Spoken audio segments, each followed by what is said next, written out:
30 minutos antes do casamento, uma noiva rica ouviu, sem querer, seu noivo se gabando para os amigos de que não se casaria por amor, mas pelo dinheiro dela, e que ainda tinha uma amante grávida. Ana poderia ter cancelado tudo ali mesmo, mas escolheu um caminho ainda mais surpreendente. Caros leitores, reserve um momento do seu dia para conhecer essa história real sobre traição e a força de uma mulher. Acompanhe cada detalhe. A maquiadora, com a precisão típica dos alemães, ajustou meu penteado pela última vez. Ao me ver no espelho, sorri sem querer. Meu nome é Ana. Eu estava ali de vestido de noiva, dentro do castelo de Neuschwanstein, aquele mesmo que parece saído de um conto de fadas, com torres brancas pairando sobre os vales verdes da Baviera, como se tivesse sido pintado pelas mãos dos irmãos Grimm. Só que minha história não terminaria com um felizes para sempre. Era manhã de 15 de setembro de 2012. O céu sobre os Alpes estava tão límpido quanto o cristal de montanha. Os ponteiros do relógio da torre marcavam 10 horas. Faltavam 3 para a cerimônia. O momento em que a maioria das noivas se preocupa com detalhes, se o buquê está bem preso, se a maquiagem resistirá às lágrimas de emoção. Minhas lágrimas, porém, não seriam de felicidade. Você está deslumbrante, disse a maquiadora, guardando os pincéis. O Sr. Weber não vai resistir. Obrigada, respondi automaticamente observando o meu reflexo. Cabelos loiros arrumados em um coque elaborado, olhos azuis que naquele instante pareciam mais vivos do que nunca. Você parece uma verdadeira princesa, sussurrava Max enquanto escolhemos este vestido. Princesa. A palavra soou amarga em meus pensamentos. Quando fiquei sozinha, me aproximei da janela. Lá embaixo, o lago Alpsey refletia o céu como um fragmento de estrela caída. Quantas vezes Max e eu havíamos passeado por suas margens, sonhando com o futuro. Um leve bater na porta me trouxe de volta.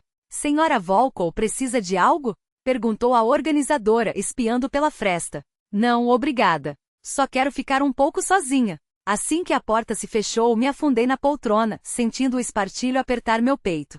3 horas. 3 horas para decidir o que fazer. De repente, ouvi vozes masculinas do lado de fora. Na varanda logo abaixo do meu quarto, alguém falava alto. Espiei com cuidado. Max e 3 amigos estavam sentados em cadeiras confortáveis, com taças de champanhe nas mãos, rindo sem suspeitar que eu pudesse ouvi-los. Então, Max, últimas horas de liberdade? Brincou Thomas, o loiro, levantando seu copo. É, meu caro, hora de vestir as algemas do casamento, respondeu Max, com um sorriso que me gelou a espinha. Essa princesa russa rica ainda acha que você a ama, riu o outro cara. O riso deles caiu sobre mim como uma cascata de gelo. Essa princesa russa rica acha que eu a amo. 2 anos aguentando sua burrice, disse Max, com um tom de deboche que me petrificou o coração. Apertei com força a moldura da janela. Cada palavra cravava-se em minha memória.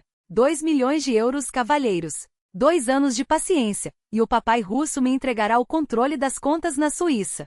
Ah, e a Catarine, já está de 7 meses. O quê? Perguntou Thomas incrédulo. SHHH, a Catarine, minha secretária, explicou Max, baixando a voz. Já escolhemos uma casa em Zurique. Assim que o dinheiro for transferido, sumimos. A russa boba nem desconfia. Ela acha que eu não percebo seu sotaque horrível quando fala alemão. E se ela descobrir? Indagou um dos amigos. Como? Max fez um gesto teatral com as mãos. Ela pensa em russo e só decora frases para conversas sociais. Esses russos sempre se acham mais espertos do que são. O sangue latejava em minhas têmporas. Sortuda você entender alemão melhor do que ele imagina, meu amor, pensei, amargurada. Afastei-me da janela como se tivesse levado um choque. Na minha memória, revivi um dia de inverno em 2009. Um café na Marienplatz, o mercado de Natal, a neve caindo devagar. Eu estava sozinha, lendo Goethe no original, quando um homem alto, de terno impecável, derrubou sem querer um pouco de café em minha mesa. Desculpe, Fraulein, disse ele com um arrependimento tão sincero que não pude evitar sorrir. Não tem problema, respondi em alemão. Nossa, você fala alemão. Admirou-se ele. Mas tem um leve sotaque. De onde é? Da Rússia. Fiquei um pouco constrangida. Morando em Munique há 15 anos. Impressionante. Ele sentou-se à minha frente. Maximian Weber. Podia me chamar de Max. Agora de vestido de noiva entendi, nada daquele encontro havia sido por acaso. Ele me estudará, planejara tudo. 2 anos de fingimento, só pelo dinheiro do meu pai. Com as mãos trêmulas, digitei o nome de Catarine Schmidt no buscador. Secretária de Max. Uma jovem loira, rosto de boneca. Seu perfil nas redes sociais exibia fotos em restaurantes caros e lojas de grife. Nenhuma imagem com Max, é claro. Eles eram cautelosos. Sempre me orgulhei de ter me integrado à sociedade alemã. Falava sem sotaque e lia os clássicos no original. Conhecia a história da Baviera melhor que muitos nativos, organizava jantares beneficentes para a elite de Munique. Mas para eles eu sempre seria apenas a russa rica e ingênua. Alguém bateu a porta novamente, desta vez com mais insistência. Ania, posso entrar? Era a voz do meu pai. Sequei rápido as lágrimas e ajeitei o vestido. Pode, papai. Ele parou no batente da porta. Com um fraque elegante e uma rosa branca na lapela, a barba bem cuidada, tinha exatamente a aparência que um pai de noiva deveria ter. Orgulhoso, feliz. Meu Deus, como você se parece com sua mãe, murmurou em russo. Mamãe morreu quando eu tinha 12 anos. Câncer. Nós nos mudamos para a Alemanha em busca de tratamento, mas não deu tempo. O que aconteceu, minha filha? Perguntou ele, sempre sensível ao meu humor. Seus olhos estão como os de um pássaro ferido. Olhei para o relógio. 2h30 até a cerimônia. Os convidados já começavam a chegar. As borboletas no meu estômago haviam se transformado em balas de chumbo. Papai, precisamos conversar. Falei em russo, o idioma que só usávamos em casa. É algo grave? Franziu a testa, acompanhando minha mudança de linguagem. Conheço bem o temperamento russo, disse ele. Hoje você vai precisar de todo ele.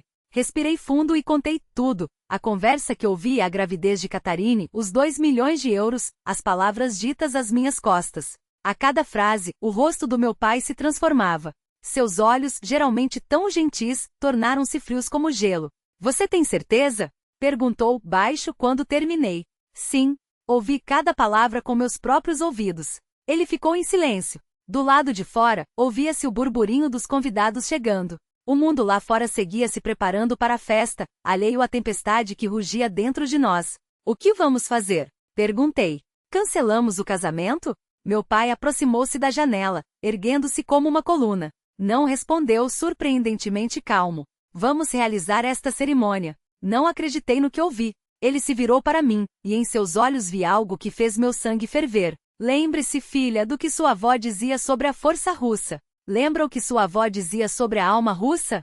Continuou meu pai, com voz grave como o inverno siberiano. Nela só cabem 2 coisas, uma bondade sem limites ou uma vingança sem fundo. Assenti, começando a entender. O frio que sentirá antes agora se transformava em algo mais cortante, como o aço de uma lâmina recém-forjada. Meu pai aproximou-se, seus dedos apertando meus ombros com uma força que não era apenas física. Vamos mostrar a eles do que somos capazes quando nos traem, declarou, e suas palavras ecoaram em mim como um juramento. Esta cerimônia acontecerá. E depois daremos uma lição que jamais esquecerão. Pela janela, os raios de sol dançavam sobre as águas do lago, indiferentes ao gelo que se espalhava dentro de mim. Não era medo. Não era dúvida. Era uma calma tão profunda que quase doía. Você se casará hoje? Perguntou meu pai, seus lábios esboçando um sorriso que não chegava aos olhos. E nós faremos deste casamento um conto de fadas, completei por ele, sentindo pela primeira vez naquele dia um sorriso verdadeiro rasgar meu rosto. Um conto de fadas russo. As paredes brancas do castelo antigo guardavam séculos de histórias de cavalheiros e princesas. Hoje testemunhariam outra, uma história de traição e retribuição. Os ponteiros do relógio da torre bateram 11 vezes. Faltavam 2 horas para a cerimônia. E um pouco mais para o início de nossa vingança. Minha querida, é hora. A voz de meu pai quebrou meu transe. Os convidados esperam. Olhei-me no espelho. Uma noiva perfeita, maquiagem impecável, vestido de seda branquíssima, olhos vazios como janelas de inverno. Quem imaginaria que sob aquelas camadas de pureza aparente batia um coração envenenado? Lembra o que sua avó dizia? Meu pai ajustou o véu com mãos firmes. Um russo sorri não com os lábios, mas com os olhos. Hoje, papai, respondi, tocando levemente o tecido do vestido, terei que sorrir apenas com os lábios. Ele beijou minha testa e seus olhos brilharam com algo que não era orgulho, mas uma compreensão sombria. Eu cuidarei de tudo. Precisaremos da ajuda de Stefan. Stefan? Surpreendi-me. Mas ele é o alemão mais rígido que conheço. Meu pai sorriu, um sorriso que não prometia nada de bom para nossos inimigos. Justamente por isso. Para um alemão, a justiça é tão sagrada quanto a honra para um russo. Stefan, seus olhos se estreitaram, tem suas próprias razões para nos ajudar. Descemos ao salão principal. Enquanto meu pai se afastava para falar com nosso advogado de família, Fiquei sozinha em meio a um mar de sorrisos falsos. Nenhum daqueles rostos desconfiava da tempestade que se armava dentro de mim. Ana, você está deslumbrante! Exclamou tia Max, abraçando-me com entusiasmo exagerado. Sorri e acenei, repeti frases decoradas como uma boneca de corda. Mas minha mente trabalhava sem parar. Primeiro, precisamos de provas. Max era cuidadoso, nenhuma mensagem comprometedora, nenhum rastro por escrito. Mas todo homem tem sua fraqueza. A dele era arrogância. De relance vi Stefan no canto do salão conversando com meu pai. Seu rosto, geralmente sereno, estava tenso. Ele assentia, lançando olhares furtivos em minha direção. Quando nossos olhos se encontraram, algo em seu olhar me surpreendeu, uma ternura oculta profunda que nunca havia notado antes. Não era a preocupação de um amigo da família. Era algo mais. Minha noiva, a voz de Max interrompeu meus pensamentos, suas mãos envolvendo minha cintura por trás. Não é linda? Perguntou aos convidados que aplaudiram educadamente. Senti seu hálito quente em minha nuca e contei até 3 para não empurrá-lo. Logo começará a cerimônia, sussurrou ele, beijando minha bochecha. Não vejo a hora, respondi. E pela primeira vez naquele dia, era sincera. Meu pai já havia entrado em contato com nossas pessoas no banco. Armaríamos uma cilada. O que exatamente faremos, papai? Perguntei, enquanto seus olhos me estudavam com uma calma calculada. Tem certeza de que quer saber os detalhes, Dosha? Não será algo simples. Lembrei-me do desprezo com que ele pronunciara Prinzessin, a mesma boca que me sussurrava promessas de amor. Quero saber tudo. Ele sorriu, e aquele sorriso gelou minhas veias. Daremos a ele exatamente o que deseja. Acesso às contas, a possibilidade de transferir os fundos. Uma pausa dramática. Mas cada centavo levará direto para a prisão. Foi quando notei Max retornando ao salão, acenando para os convidados com a elegância de um príncipe de contos de fadas. O genro alemão perfeito sonhado por qualquer família. Ah, eis nosso noivo! Exclamou meu pai, trocando para o alemão impecável. Venha cá, Max. Estávamos falando de um jogo tradicional russo de casamento. Max aproximou-se, seu braço envolvendo minha cintura com possessividade. Espero que não envolva vodka e ursos, brincou, arrancando risadas. Oh não! Meu pai piscou para mim. Isso será muito mais interessante. A orquestra elevou o volume, e casais giraram ao nosso redor. O castelo de Neuschwanstein, com suas torres de conto de fadas, testemunhava não um final feliz, mas o nascimento de um plano. Uma saga de traição e vingança, não um romance. Ergui meu copo de champanhe e sorri para meu recém-marido, o homem que em breve descobriria o perigo de brincar com um coração russo. A nós, pronunciei, brindando. Ao nosso futuro, respondeu Max com um sorriso que não suspeitava quão breve esse futuro seria. 3 semanas em Sankt Moritz transformaram-se em uma operação meticulosa de coleta de provas contra meu próprio marido. Soava absurdo. Meu marido, o homem que dormia no quarto ao lado do nosso suíte e planejava roubar o patrimônio da minha família. Bom dia, querida. Max entrou na varanda onde eu tomava café, diante da panorâmica cintilante dos Alpes. O sol de setembro banhava os lagos em tons de prata, refletindo um céu sem nuvens.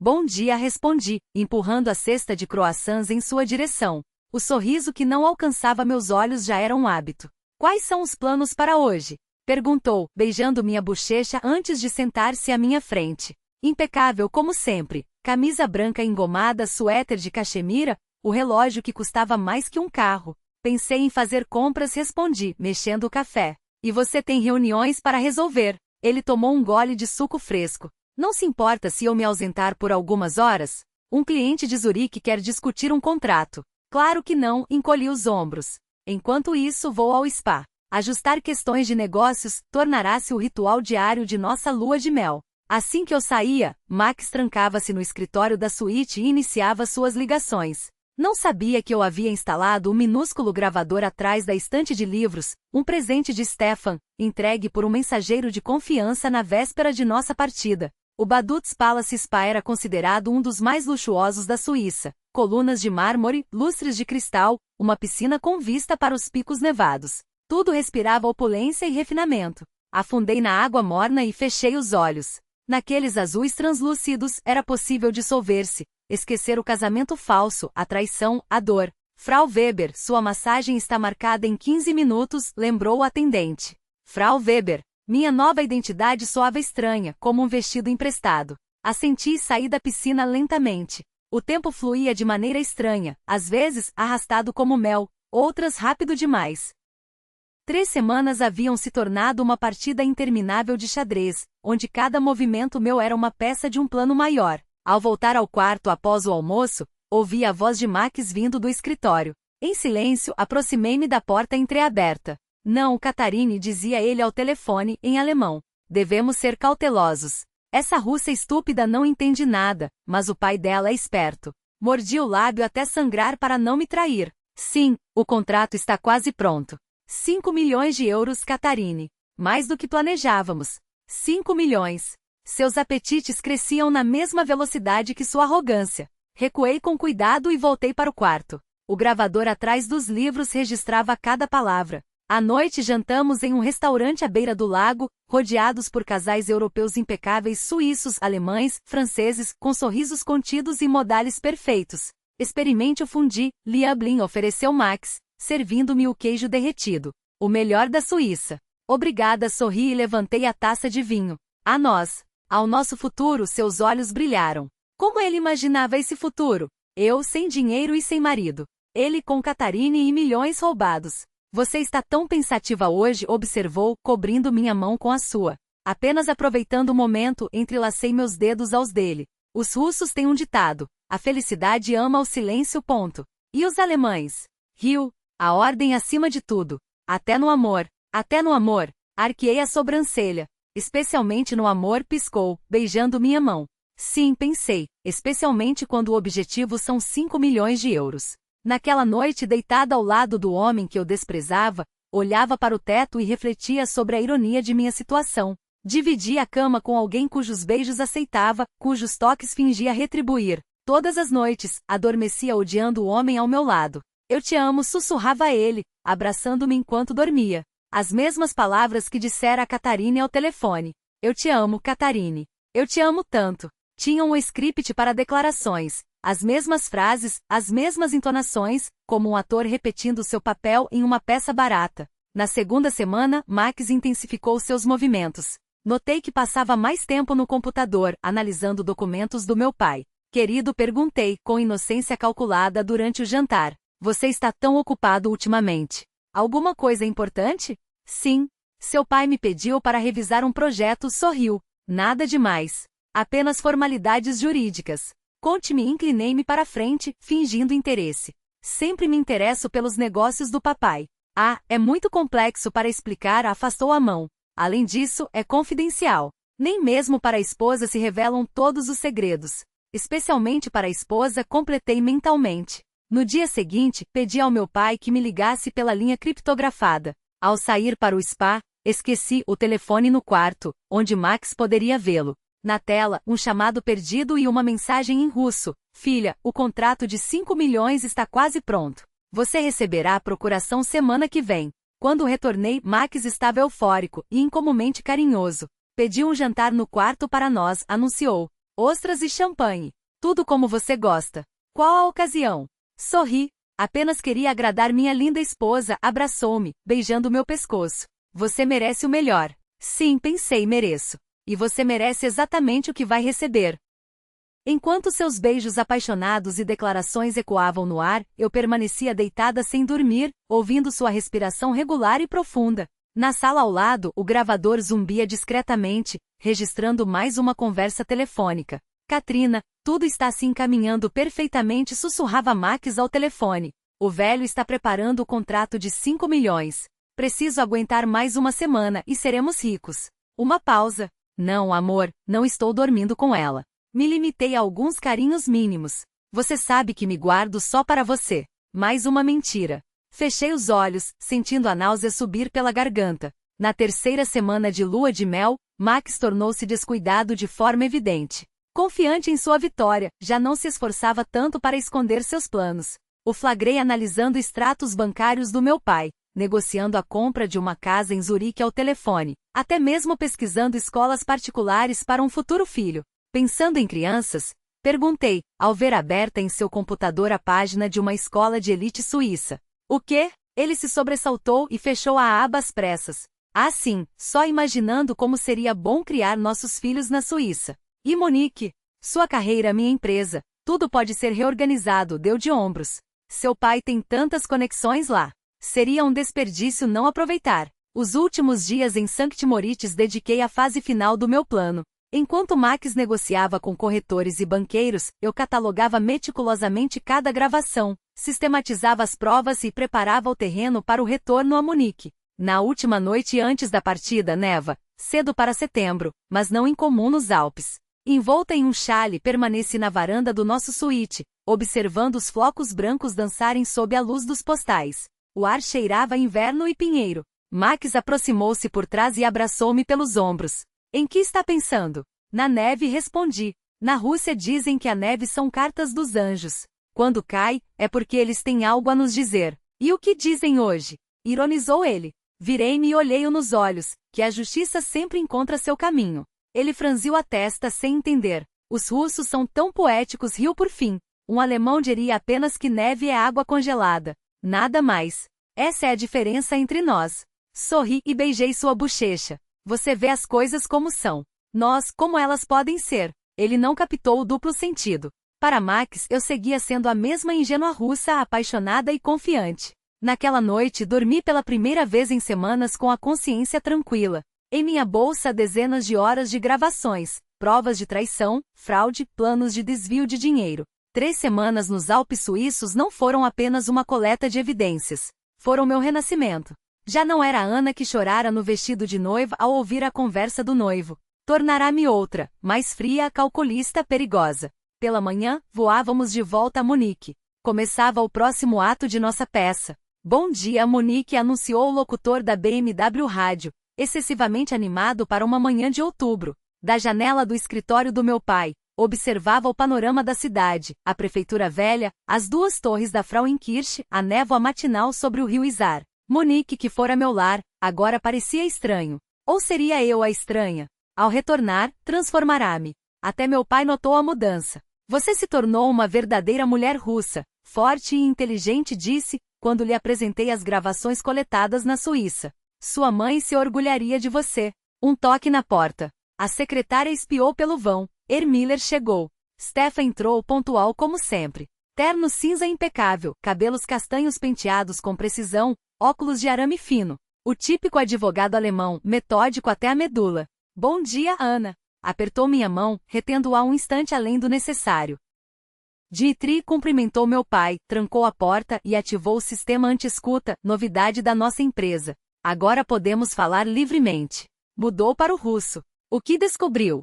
Stefan retirou uma pasta fina de seu maletim de couro. Falava em alemão, mas entremeava palavras russas, herança de anos de amizade com nossa família. Maximilian Weber não é quem aparenta ser, iniciou, espalhando documentos sobre a mesa. Em 2005, antes de conhecê-los, esteve envolvido em uma fraude de investimentos em Frankfurt. O caso foi abafado porque a parte lesada retirou a queixa. Corrigiu os óculos. Na verdade, receberam dinheiro para calar a boca. A família Weber, deduziu meu pai. Exato, confirmou Stefan. Seu pai gastou quase 1 milhão de euros para salvar a reputação do filho. Depois disso, Max mudou-se para Munique e reiniciou sua vida. Ouvi, apertando os punhos até as unhas cravarem-se nas palmas. E Katrina? Perguntei. Katrina Schmidt. Stefan virou a página. Nada de extraordinário. Uma secretária ambiciosa. Envolvida com Max há cerca de 3 anos. 3? Ergui as sobrancelhas. Mas estamos juntos há 2. Dinah olhou-me com compaixão. Eles nunca terminaram. Ela está no 8º mês de gravidez. Mora em um apartamento alugado em Schabin. No último mês, tem pesquisado ativamente imóveis nos arredores de Zurique. Aproximei-me da janela para esconder a emoção. Grávida? 8º mês. Isso significava que quando Max me pediu em casamento, ela já carregava seu filho. Bem, minha voz soou mais serena do que eu mesma esperava. Agora faz sentido a pressa por dinheiro. Meu pai batucava os dedos na mesa, sinal de nervosismo. Stefan, você mencionou um plano? Sim. Abri um notebook. Analisei todas as gravações que Ana forneceu. Há provas suficientes para abrir um processo por fraude. Mas completei, precisamos pegá-lo em flagrante. Exatamente. Sorriu-me com admiração inesperada. E o que propõe? Perguntou meu pai. Stefan exibiu na tela o rascunho de um documento. Criaremos um projeto fictício de no valor de 5 milhões de euros. Um novo sistema de segurança para bancos suíços. Tudo parecerá absolutamente legítimo: contratos, faturas, especificações técnicas. Depois, fez uma pausa. Daremos a Max exatamente o que ele quer. Controle total sobre o projeto, incluindo as operações financeiras. Mas seus dedos pairaram sobre o teclado. A conta será especial. Assim que alguém tentar retirar o dinheiro para fins não autorizados, um algoritmo acionará automaticamente as autoridades e bloqueará a transação. Arriscado, resmungou meu pai. E se ele conseguir transferir o dinheiro antes? Impossível, garantiu Stefan. Eu mesmo supervisiono o desenvolvimento do sistema. Tenho contatos na polícia financeira da Alemanha e da Suíça. Eles só aguardam nosso sinal. Discutimos os detalhes por horas. Ao anoitecer, minha cabeça latejava com números e artigos de lei. Por hoje chega, decidiu meu pai. Continuamos amanhã. Eu acompanho Ana, ofereceu-se Stefan. Ao sairmos do escritório, o Munique de outubro recebeu-nos com vento frio e o aroma de castanhas assadas. Caminhávamos pela Marienplatz, passando por músicos de rua e turistas que admiravam as fachadas góticas. Uma cerveja? Perguntou ele. Ele apontou para o Hofbräuhaus, o famoso salão de cerveja que resistia ao tempo desde 1589. Por que não? Concordei, surpresa com a sugestão espontânea. O interior do lugar era um redemoinho de vozes, risadas e o tilintar de canecas, uma energia contagiante, mesmo em uma terça-feira à noite. Encontramos refúgio em um canto, junto a uma mesa maciça de carvalho escurecido pelo tempo, onde a luz das luminárias de bronze mal conseguia penetrar. 2 canecas grandes, por favor, pediu Stefan ao garçom, indicando com os dedos os tradicionais mascruge de 1 litro. A moça, vestida no traje típico bávara, o dirdu com seu corpete ajustado e avental xadrez, anotou o pedido com um sorriso antes de se afastar entre a multidão. Quando ficamos sozinhos, Stefan surpreendeu-me ao mudar para o russo, com um sotaque alemão tão marcado que quase me fez rir. Como você está aguentando tudo isso? Seu tom era sincero, mas a escolha da língua me pegou desprevenida. Ergui as sobrancelhas, estudando seu rosto enquanto ele se explicava. Estudo seu idioma há 2 anos. Pensei que seria uma surpresa agradável para o seu casamento. Havia algo em sua voz, uma tensão sutil, como se as palavras custassem mais do que ele deixava transparecer. A caneca de cerveja gelada chegou, mas minha mão pairou sobre ela. Stefan, comecei cautelosa, por que você está nos ajudando tanto? Não era apenas profissionalismo. Ele havia cruzado linhas que nenhum advogado cruzaria, noites em claro revisando contratos, ligações a contatos em Berna, até mesmo arriscando sua própria reputação. Seus dedos traçaram padrões invisíveis sobre a madeira da mesa antes de encontrar meus olhos. Quando fez, vi ali uma determinação que me gelou a espinha, o olhar de quem já tomou uma decisão irrevogável. Ana, eu amo você há anos. A frase foi tão baixa que quase se perdeu no burburinho do salão. Minha respiração falhou. Stefan, nosso advogado de família, o amigo de meu pai, o homem que esteve presente em cada marco da minha vida, desde o primeiro emprego até o dia em que assinei os papéis do casamento com Max. Quanto tempo? Foi tudo que consegui perguntar, a voz rouca. 5 anos. Um sorriso triste curvou seus lábios.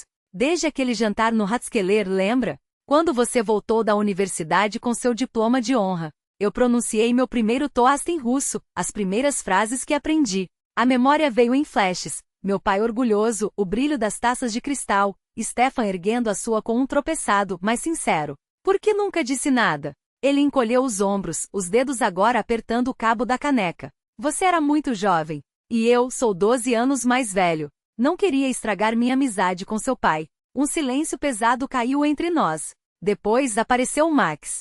Sua voz embargou. Ele girou a cerveja, observando a espuma deslizar pelo vidro. Na sua festa de casamento, quando você dançou com ele, eu quase saí correndo do salão. Agora entendo por que você me olhou daquele jeito na cerimônia, murmurei. Pensei que fosse imaginação minha. Stefan baixou a cabeça, envergonhado. Não planejava confessar. Não assim. Não agora. Seus olhos buscaram os meus, cheios de um arrependimento que doía. Mas depois de tudo o que aconteceu, desculpe se é inapropriado. Minhas mãos encontraram as dele sobre a mesa, apertando-as com uma firmeza que me surpreendeu. Primeiro a justiça, Stefan. Depois, veremos o que sobra dos sentimentos. Ele assentiu grato, como se eu tivesse lhe dado uma âncora em meio ao naufrágio. Claro. Primeiro, a justiça. Retomamos o plano com uma intensidade renovada, mas algo entre nós havia mudado. Era como se uma parede invisível, construída ao longo de anos de silêncios e olhares furtivos, tivesse desabado. Na manhã seguinte, meu pai oficializou a nomeação de Max como líder do projeto suíço, entregando-lhe as rédeas e os códigos de acesso com um gesto solene. É uma grande responsabilidade, disse Max, fingindo modéstia enquanto seus dedos tremiam ao assinar os documentos. Farei tudo para honrar sua confiança. Não duvido disso, respondeu meu pai, com um sorriso que não alcançou os olhos. Naquela noite, pela primeira vez em meses, Max foi gentil. Seu toque era cuidadoso, quase reverente, enquanto me abraçava na cama. Sabia? Sussurrou contra meu cabelo que seu pai finalmente reconheceu meu valor? Sempre acreditou em você, mas hoje ele viu o que eu posso fazer. Menti ao aninhar-me em seu peito. Eu sempre soube. Seus dedos traçaram círculos na minha pele. Podíamos nos mudar para a Suíça. Seria mais prático gerenciar o projeto de lá. E minha carreira aqui? Perguntei, embora já conhecesse a resposta. Há coisas mais importantes. Seu beijo foi longo, possessivo. Nosso futuro. Nossa família. Nossa família. A ironia queimou minha garganta. Será que esse futuro incluía a barriga arredondada de Catarine? O sistema de monitoramento de crimes financeiros está ativo, anunciou Stefan com voz firme, os olhos fixos na tela do tablet. Ele está no escritório do Sr. Brown. Agora mesmo obterá acesso ao sistema. Na tela, víamos o banqueiro de cabelos grisalhos conduzir Max por um amplo escritório com vista para a cidade. Max sorria, apertava mãos, exalava charme e profissionalismo. Sr. Weber, todos os sistemas estão prontos, disse o banqueiro, apontando para o computador. O senhor pode autorizar a transferência. Max sentou-se na poltrona de couro, abriu a pasta que trouxera na mala. Meu coração parou. Dentro dela, os contratos falsos para o desenvolvimento de um sistema bancário suíço, os mesmos que Stefan e eu havíamos forjado com minúcia. Polícia financeira em posição, sussurrou Stefan, pressionando o telefone contra a orelha. Equipe na entrada do banco. Equipe na clínica. Clínica. Virei-me para ele, confusa. Catarine, explicou Stefan, seco. Ela está no exame de rotina. 9º mês. Não soube se deveria me alegrar com a ironia do timing ou me entristecer. Uma mulher grávida prestes a se tornar cúmplice de um crime. A voz do meu pai cortou meus pensamentos. Ele está inserindo os dados da conta. Na tela, Max digitava com concentração, consultando os documentos entre uma tecla e outra. O Sr. Brown permanecia atrás dele, lançando olhares furtivos ao relógio. Tudo seguia o plano. A pontualidade alemã, impecável até na armadilha. Valor da transferência, 5 milhões de euros, comentou Stefan, acompanhando os números em seu monitor. Finalidade. Primeira parcela do contrato 2013-2005. Senti o coração bater na garganta. 5 milhões. O montante que garantiria a Max e Catarine uma vida de luxo, longe de nós, longe da justiça. Ele está confirmando a transação, anunciou Stefan, endireitando-se na cadeira. 3, 2, 1, pausa. Funcionou. Stefan golpeou a mesa com o punho. Transferência bloqueada. Sinal enviado para a polícia. Na tela, as portas do escritório se abriram com violência. 4 homens de terno entraram em formação. Um deles exibiu a identificação. Maximilian Weber declarou, impassível. O senhor está preso sob suspeita de fraude e tentativa de desvio de fundos em larga escala. O rosto de Max se contorceu, primeiro em incredulidade e depois em pânico. Isso é um engano, gritou, levantando-se abruptamente. Estou aqui por um contrato oficial. Liguem para Dmitry Volkov. O senhor Volkov está ciente de tudo, respondeu o policial sereno. Na verdade, ele é um dos denunciantes. Max empalideceu ao compreender. Isso é impossível. Ana, minha esposa. A senhora Weber também está informada, confirmou outro agente, fechando as algemas nos pulsos de Max. Viu congelar, como se um raio o tivesse atingido. Seus olhos se arregalaram ao perceber a traição. Mas quem traiu quem? Não, berrou. Isso é impossível. Ana jamais faria isso. Ana jamais faria isso. Seu grito ecoou em meus ouvidos enquanto o arrastavam para fora. Finalmente, ele me viu não como a ingênua boneca russa, mas como uma adversária à altura. Segundo prisão confirmada, relatou Stefan, lendo uma mensagem. Catarine Schmidt foi detida na clínica Grochader. Acusação, cumplicidade. Fechei os olhos. Na minha mente a imagem de uma mulher grávida sendo escoltada para fora da clínica, o rosto marcado pelo terror e pela desolação. Você está bem? Perguntou meu pai, preocupado. Respirei fundo. Não esperava me sentir assim, vazia. É normal, Ana, disse Stefan, colocando a mão no meu ombro. O choque às vezes se manifesta como um vazio. Descemos e entramos no carro que nos aguardava. O motorista arrancou, afastando-nos do banco onde acabará de se desenrolar o clímax da nossa história. Poderia ligar o rádio, por favor? Pediu Stefan. A voz do locutor encheu o habitáculo. Informações preliminares sobre um escândalo financeiro de grandes proporções em Munique. Fontes indicam que o renomado advogado Maximilian Weber foi preso sob suspeita de tentativa de desvio de 5 milhões de euros de uma empresa pertencente a um empresário russo. Rápidos como sempre, comentou meu pai, irônico. A imprensa alemã é tão pontual quanto a polícia. À noite, a notícia do escândalo do ano na Baviera dominava todos os telejornais. Os âncoras competiam em detalhes e comentários exclusivos. Assisti à transmissão na sala da casa do meu pai, para onde me mudei logo após a prisão de Max. Detalhes chocantes da dupla vida do respeitável advogado de Munique anunciava o apresentador. Fraude milionária. Romance secreto. Amante grávida. Um enredo perfeito para um drama criminal. Na tela, a foto de Max sendo levado algemado do banco, o rosto normalmente seguro agora distorcido por raiva e desespero. Em seguida, imagens de Catarine sendo conduzida à viatura policial, acompanhada por médicos. Sua barriga imensa, o rosto pálido como cera. Segundo fontes confiáveis, continuou o repórter, a polícia possui gravações que comprovam a conivência criminosa entre Weber e sua secretária, Catarine Schmidt. O plano para o desvio de fundos teria sido arquitetado ao longo de mais de 2 anos. Desliguei a TV. Não precisava ouvir o que já sabia melhor que ninguém. Acabou, disse meu pai, sentando-se ao meu lado no sofá. A justiça foi feita. Assenti em silêncio. Aquela estranha sensação de alívio que senti quando Max foi levado deu lugar a um peso. Não era arrependimento, ele colheu o que plantou, mas a consciência de uma perda. Não a de Max, mas da Ana que acreditava em amor e finais felizes. O que será de Catarine? Perguntei. A polícia considerará sua condição, respondeu Stefan, entrando na sala com xícaras de chá. Provavelmente adiarão as investigações ativas até o nascimento do bebê, mas ela não escapará das consequências. E a criança?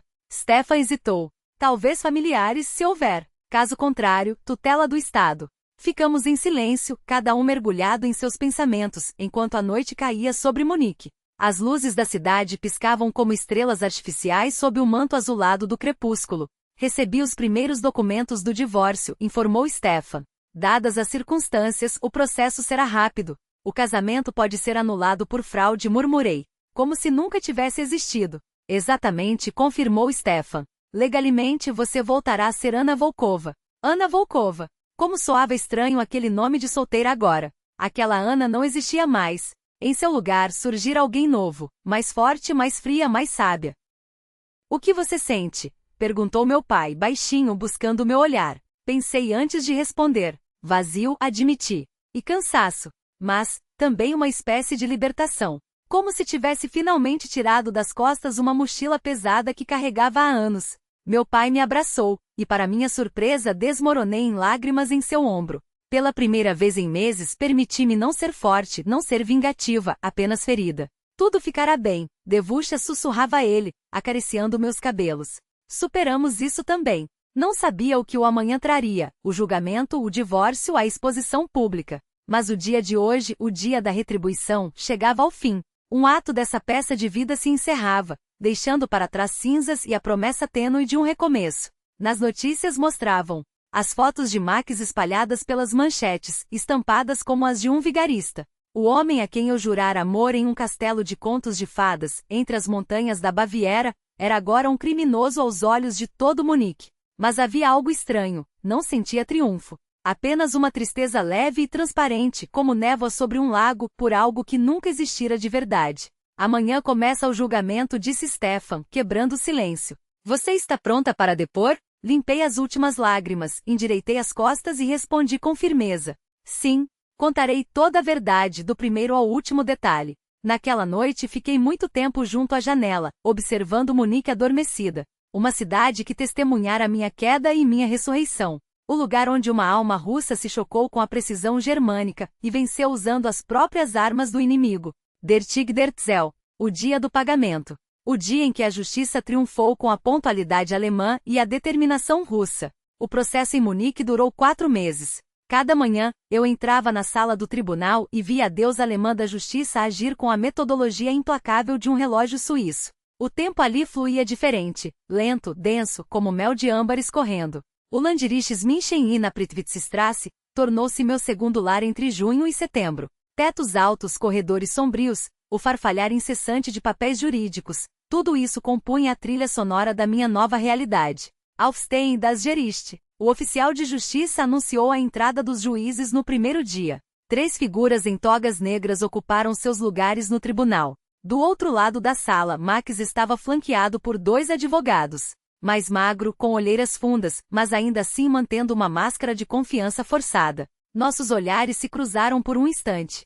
Nos dele, vi incredulidade. Ele ainda não conseguia acreditar que eu o havia superado em seu próprio jogo. Como você está se sentindo? Sussurrou Stefan ao meu lado.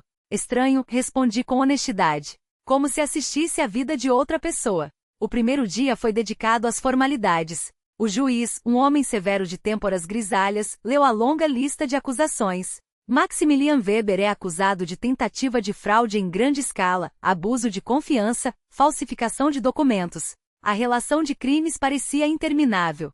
Stefan havia feito um trabalho impecável. Cada violação estava documentada, cada prova era irrefutável. Como o acusado se posiciona perante as acusações?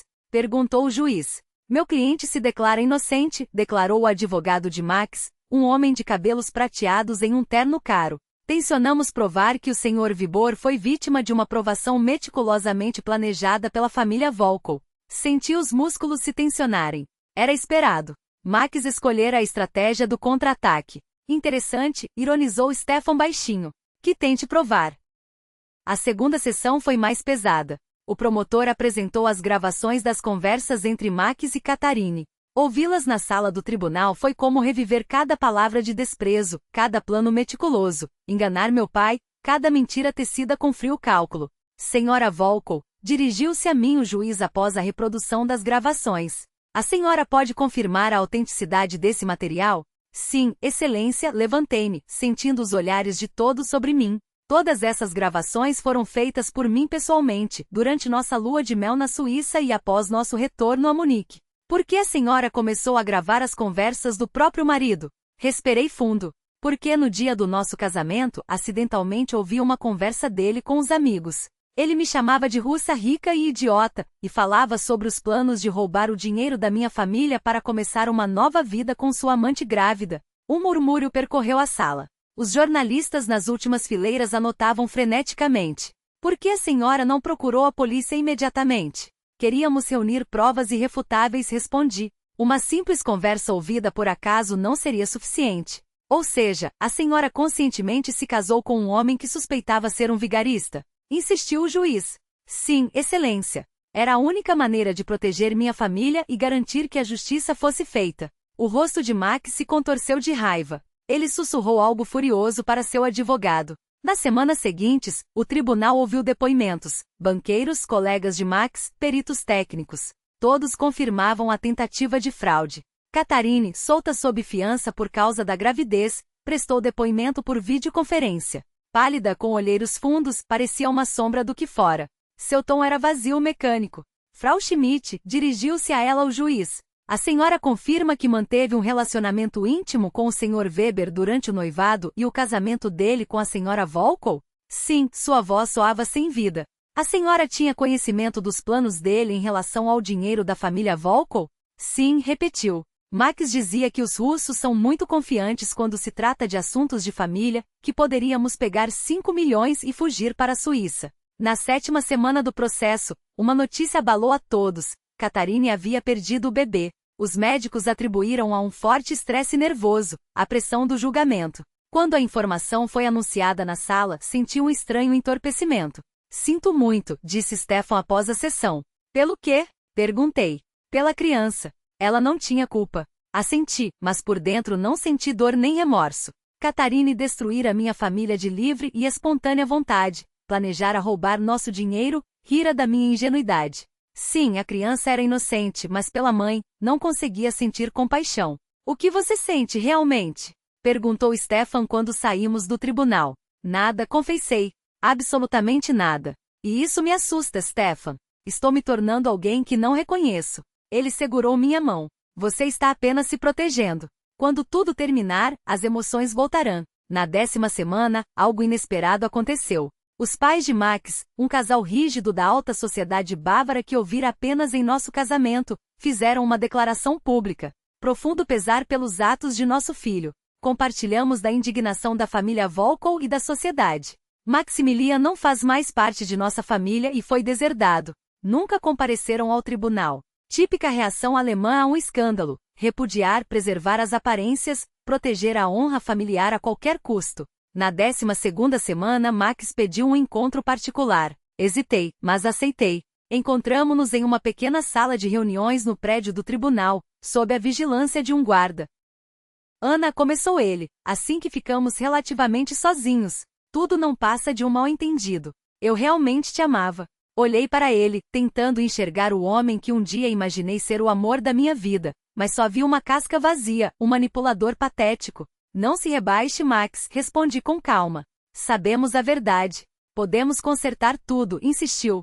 Se você retirar a queixa, disser que foi um equívoco. Equívoco. Uma risada curta escapou. Me chamar de russa idiota foi um equívoco? Ou planejar roubar nossa fortuna? Ah, talvez seu filho com Catarine tenha sido um equívoco também. Seu rosto se deformou. Você destruiu minha vida. Não, Max, corrigi. Você mesmo a destruiu. Eu apenas mostrei a todos quem você é de verdade.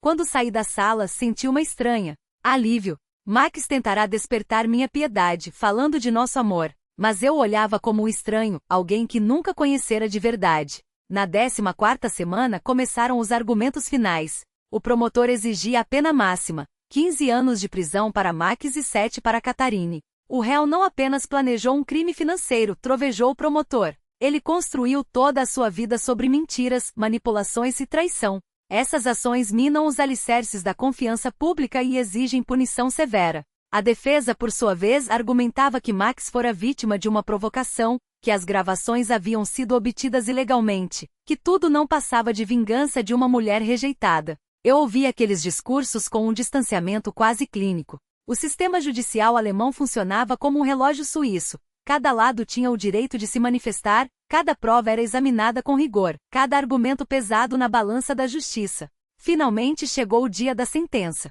A sala do tribunal estava lotada. Jornalistas da Alemanha, Rússia e Suíça ocupavam cada centímetro disponível. O caso se tornará o escândalo do ano, símbolo do colapso da reputação da alta sociedade muniquense. Todos de pé, o tribunal está em sessão. O juiz leu o veredicto por quase 1 hora, enumerando metodicamente cada acusação e os artigos correspondentes do Código Penal. Declaro o réu culpado e o condeno a 12 anos de prisão em regime fechado. 12 anos. Olhei para Max. Ele permanecia imóvel, como uma estátua de mármore. Só os músculos tensionados em sua mandíbula traiam a tempestade interior. Declaro a ré culpada e a condeno a 5 anos de prisão suspensa, com período probatório de 3 anos. Catarine desabou em lágrimas ao ouvir sua pena. Após a perda do bebê, o tribunal demonstrara clemência, poupando-a da prisão. Quando o juiz encerrou a leitura, senti uma satisfação profunda. A justiça havia triunfado, justiça alemã, metódica, imparcial e implacável. Após a sessão, fui cercada por jornalistas. Frau Volkova, o que sente após o veredicto? Perguntou uma repórter da COS, estendendo o microfone. Alívio, respondi. E a esperança de que poderei começar um novo capítulo em minha vida. A pena não é severa demais? 12 anos por um crime financeiro que nem sequer foi consumado? A lei alemã é rigorosa, mas é a lei. Adaptei um velho ditado. Eu apenas defendi a honra da minha família. E sobre a perda do bebê, Fraulein Schmidt? Sente-se responsável por isso? Fiz uma pausa. Centenas de olhos me observavam, ávidos pela resposta. É uma tragédia, disse por fim. Mas não fui eu quem criou essa situação. Não fui eu quem mentiu, quem planejou um crime. Quando saí do tribunal com meu pai e Stefan, começou a chover. O céu de Munique chorava lágrimas frias de setembro. Exatamente 1 ano antes, eu estava de vestido de noiva no castelo de Neuschwanstein, sem imaginar que meu conto de fadas se transformaria em pesadelo. Tudo acabou, disse meu pai, abrindo um grande guarda-chuva preto sobre nós. Agora podemos seguir em frente. Sim, concordei. Agora podemos. Mas o que significa seguir em frente depois de ter estado no olho do furacão? Como juntar os cacos e transformá-los em algo novo? Vamos para casa? Perguntou Stefan. Olhei para ele. Aqueles 4 meses o haviam tornado meu porto seguro, meu protetor, meu amigo. Não falávamos sobre sua declaração de amor. Não era o momento nem o lugar, mas algo entre nós havia mudado, ficado mais profundo. Sim, apertei sua mão. Vamos para casa. A justiça alemã fora feita. Pontual, sem emoções, com precisão cirúrgica. Meu ex-marido fora condenado a 12 anos de prisão. Sua amante receberá uma pena suspensa. Eu ganhará o divórcio e a liberdade. Mas o que eu perderá nessa história? Minha ingenuidade? A fé nas pessoas? Ou uma parte de mim que morrera naquele dia no castelo, quando escutei a conversa de Max? As respostas ainda estavam por vir. Por enquanto eu caminhava sob a chuva, entre os dois homens mais importantes da minha vida, sentindo uma estranha serenidade. A tempestade havia passado. Chegará a calma.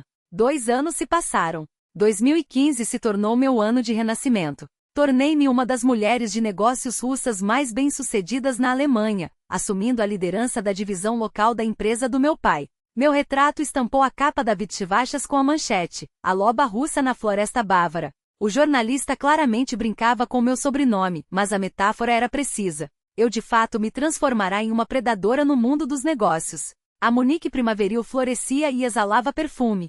As castanheiras ao longo da Leopoldstrasse exibiam suas velas branco-rosadas, enquanto no jardim inglês as macieiras cobriam os caminhos com pétalas. Eu caminhava pela cidade matinal com uma xícara de café na mão, saboreando um raro momento de tranquilidade antes de um dia intenso de trabalho. Muito havia mudado naqueles 2 anos. Meu pai e eu expandimos a empresa, abrindo filiais em Frankfurt, Viena e Zurique. Nosso sistema de cibersegurança, o mesmo que servirá de isca para Max, revelou-se extremamente demandado entre os bancos europeus. Uma ironia do destino, o projeto fictício tornará-se uma mina de ouro real.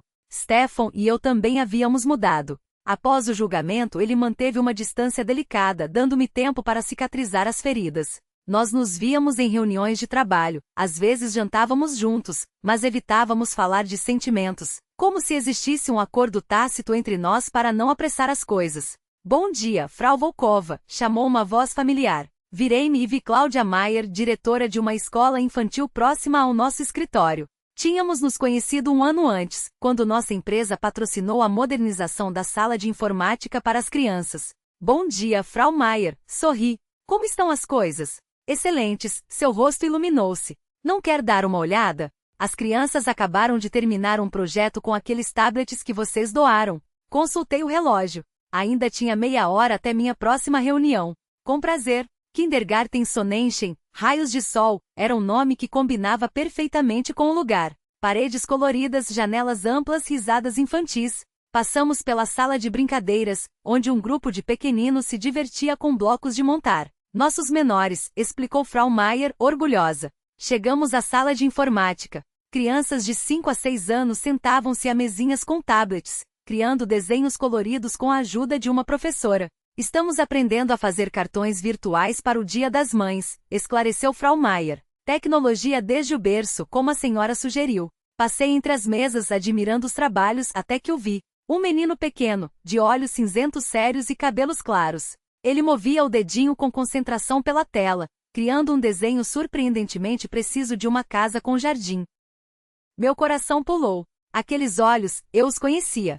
Eles me olharam todos os dias durante 2 anos de casamento. Como você se chama? Perguntei, sentando-me ao seu lado. Michael, respondeu ele com a seriedade típica das crianças. E a senhora? Ana? A senhora é da Rússia? Perguntou direto, como só as crianças sabem fazer. Sim. Como adivinhou? Minha mãe. Hesitou, e algo em seu rosto tremeu. Minha avó diz que os russos têm um sotaque especial. Fiquei paralisada. Michael. Cerca de 2 anos. Olhos de Max, mas algo no formato do rosto lembrava Catarine. Frau Maier, chamei a diretora em voz baixa, quando nos afastamos. Aquele menino Michael. Quem são os pais dele? Perguntei à diretora, já sentindo um nó se formar na garganta. Frau Maier franziu a testa, como se pesasse cada palavra antes de respondê-las. Uma história triste, suspirou, cruzando os braços. A mãe faleceu pouco depois do parto. O pai está na prisão. Ele vive com a avó materna, que faz o que pode, mas fez uma pausa e seu olhar se tornou mais grave. A idade, os problemas de saúde. Muitas vezes temos que deixá-lo aqui depois do horário, até que ela consiga vir buscá-lo depois do trabalho. Catarine morreu. As palavras ecoaram em minha mente como um tiro. Senti o chão se abrir sob meus pés. O que aconteceu? Perguntei, minha voz quase inaudível. Complicações após um parto prematuro, pelo que sei, explicou Frau Maier, baixando ainda mais o tom. Ela estava sob um estresse enorme por causa de um processo judicial muito divulgado. De repente seus olhos se arregalaram, como se as peças de um quebra-cabeça se encaixassem. Mein Gott, era o processo Val. Aquele em que você... Assenti, incapaz de pronunciar uma única palavra. Catarina estava morta. E seu filho, filho de Max, crescia órfão de mãe, aos cuidados de uma avó idosa que mal conseguia se sustentar. O menino não tem culpa, murmurei, fitando Michael, que agora brincava com blocos de montar no canto da sala. Nenhuma culpa. Saí do jardim de infância atordoada. A reunião com os parceiros de negócios passou como um borrão. Assinei documentos, sorri nos momentos certos, pronunciei as frases esperadas, mas minha mente estava em outro lugar. À noite contei tudo a Stefan. Estávamos sentados na varanda do meu apartamento, observando o céu de Munique se tingir de laranja e roxo. Você não tem culpa, Ana, disse ele, suave, segurando minha mão. Ninguém poderia prever isso. Mas aquele menino, Stefan, minha voz falhou. Ele está crescendo sem os pais, com uma avó que mal dá conta. E se eu pudesse, não terminei a frase. Ou talvez soubesse a resposta, mas temesse admiti-la. O que você quer fazer? Perguntou ele, estudando meu rosto com uma atenção que me fez tremer. Poderia ajudar financeiramente, comecei incerta. Anonimamente por meio de um fundo. Mas você sabe que não é isso que eu realmente penso, completou Stefan, apertando meus dedos. Diga. Respirei fundo, como se as palavras pesassem toneladas. Eu poderia assumir a tutela dele. Não uma adoção completa, mas a responsabilidade legal. Ajudar a avó. Dar a ele o que merece. Stefan me olhou com uma expressão indescritível, uma mistura de admiração e receio. Ana hesitou. É o filho do homem que tentou destruir você. Ele é, antes de tudo, uma criança, respondi firme. Uma criança inocente que não escolheu seus pais. Stefan observou-me por um longo momento, como se tentasse decifrar um enigma. Não será fácil, advertiu por fim. Os serviços sociais alemães são extremamente rigorosos em casos de tutela, especialmente considerando sua história com Max. Você me ajudaria? Perguntei, apertando sua mão com força. Ele sorriu, e naquele sorriso havia 2 décadas de paciência, 2 anos de espera silenciosa. Você sabe que sim. E então em seus olhos vi algo que fez meu coração acelerar. 2 anos. 2 anos ele havia esperado, sem pressionar, sem cobrar, respeitando minha dor, minha cura. Estou pronta para amar, sussurrei. Pronta para amar você, Stefan. Amor de verdade. Seus olhos se arregalaram, surpresos, antes de se encherem de uma ternura tão profunda que me roubou o fôlego. Ele me puxou com cuidado, como se eu fosse feita de vidro. Esperei essas palavras por 2 anos, murmurou, antes que nossos lábios se encontrassem. Levaram 6 meses para que a tutela de Michael fosse oficializada. Stefan tinha razão. A burocracia alemã não conhecia meias medidas, especialmente quando se tratava de crianças. Entrevistas intermináveis, testes psicológicos, vistorias na casa, análises financeiras. Minha conexão com o pai do menino era um ponto de interrogação constante para as assistentes sociais. Você tem certeza de que consegue separar seus sentimentos pelo pai dos sentimentos pelo filho? Perguntou-me uma mulher de cabelo grisalho do Jugendão, fixando-me com um olhar penetrante. Tenho absoluta certeza, respondi sem hesitar. Uma criança não deve pagar pelos erros dos pais. Felizmente a avó de Michael, Frau Schmidt, revelou-se uma mulher sensata. No início desconfiada, ela gradualmente percebeu que minhas intenções eram genuínas. Não entendo você, Frau Volkova confessou em um de nossos encontros, enquanto servia chá em xícaras descombinadas. Depois de tudo o que aconteceu. Por quê? Porque a verdadeira força não está em guardar rancor, respondi, surpreendendo a mim mesma com as palavras que surgiram. Não perdoei Max. Mas Michael merece uma infância feliz. No final, chegamos a um acordo. Michael continuaria morando com a avó, mas eu teria direitos de tutela, podendo levá-lo nos fins de semana e férias. Além, é claro, de garantir-lhe a melhor educação possível na Alemanha. Os primeiros fins de semana foram constrangedores. O menino de 5 anos observava-me com desconfiança, assim como a Stefan, com quem agora dividia uma casa espaçosa nos arredores de Munique. Sua atenção, porém, foi capturada pela vista da janela. Você tem um jardim, comentou, apontando para as macieiras e o balanço que havíamos instalado especialmente para ele. Como no meu desenho. Sim, sorri. Quer ver? Aos poucos, o gelo foi derretendo. Michael revelou-se uma criança inteligente e sensível, com uma curiosidade aguçada e uma maturidade surpreendente para sua idade. Certo dia, enquanto construíamos uma casinha para pássaros, ele perguntou: "Por que você me ajuda?" Seus olhos cinzentos, tão semelhantes aos de Max, fitavam-me com uma seriedade que partia o coração. "Minha avó diz que você é boa, mas outras pessoas falam que você odeia meu pai." Parei, com o martelo suspenso no ar. "Seja honesta com as crianças, e elas confiarão em você." Seu pai me magoou muito, admiti, escolhendo as palavras com cuidado.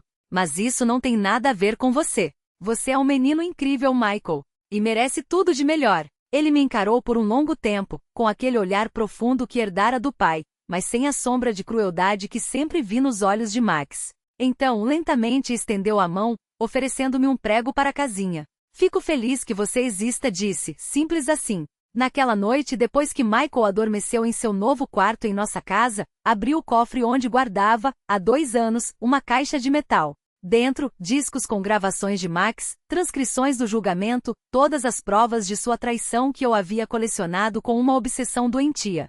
Stefan me encontrou na sala, diante da lareira, enquanto eu segurava os discos contra as chamas. "O que está fazendo?" perguntou, sentando-se ao meu lado. "Me despedindo", respondi, jogando o primeiro disco no fogo. O plástico torceu-se, enegrecendo-se nas labaredas. "O passado não tem mais poder sobre mim." Um a um, os discos e papéis foram consumidos pelas chamas. Provas, dor, raiva, tudo virava cinzas. "Tem certeza?" indagou Stefan. "Talvez devesse guardar algo para Michael quando crescer." "Não", disse, firme. "Ele merece escrever sua própria história, sem o peso do que aconteceu. Que saiba apenas uma coisa, que é amado. Aqui, agora." Quando o último vestígio do passado se desfez em fumaça, Stefan me abraçou pelos ombros. "Sabe o que mais me impressiona em você, Ana?" perguntou, e seu hálito quente aqueceu minha nuca. Apoiei-me nele, sentindo uma paz que há muito não experimentava. "Sua capacidade de transformar dor em força", continuou. "De fazer do pior algo melhor. Isso é um dom raro." "Não é um dom", sorri. "É só vida. Uma vida nova." E era essa vida nova que nos aguardava do outro lado da manhã seguinte. Era exatamente como eu havia sonhado, mas de um jeito que só a vida poderia moldar. Imperfeito, verdadeiro e cheio de significado.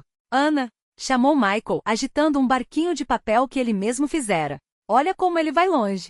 Acenei para ele, sorrindo, antes de me dirigir aos meus homens, aos que haviam se tornado meu porto. Dentro de mim, uma onda morna se espalhava, diferente de tudo que já sentirá. Não era o fogo da paixão cega, nem o gelo da vingança que outrora me consumira. Era o calor sereno da felicidade que finalmente encontrava seu lugar. Monique, que nos receberá como estranhos, tornará-se nosso lar. Minha alma russa, tão ferida e errante, achará repouso no coração da Baviera.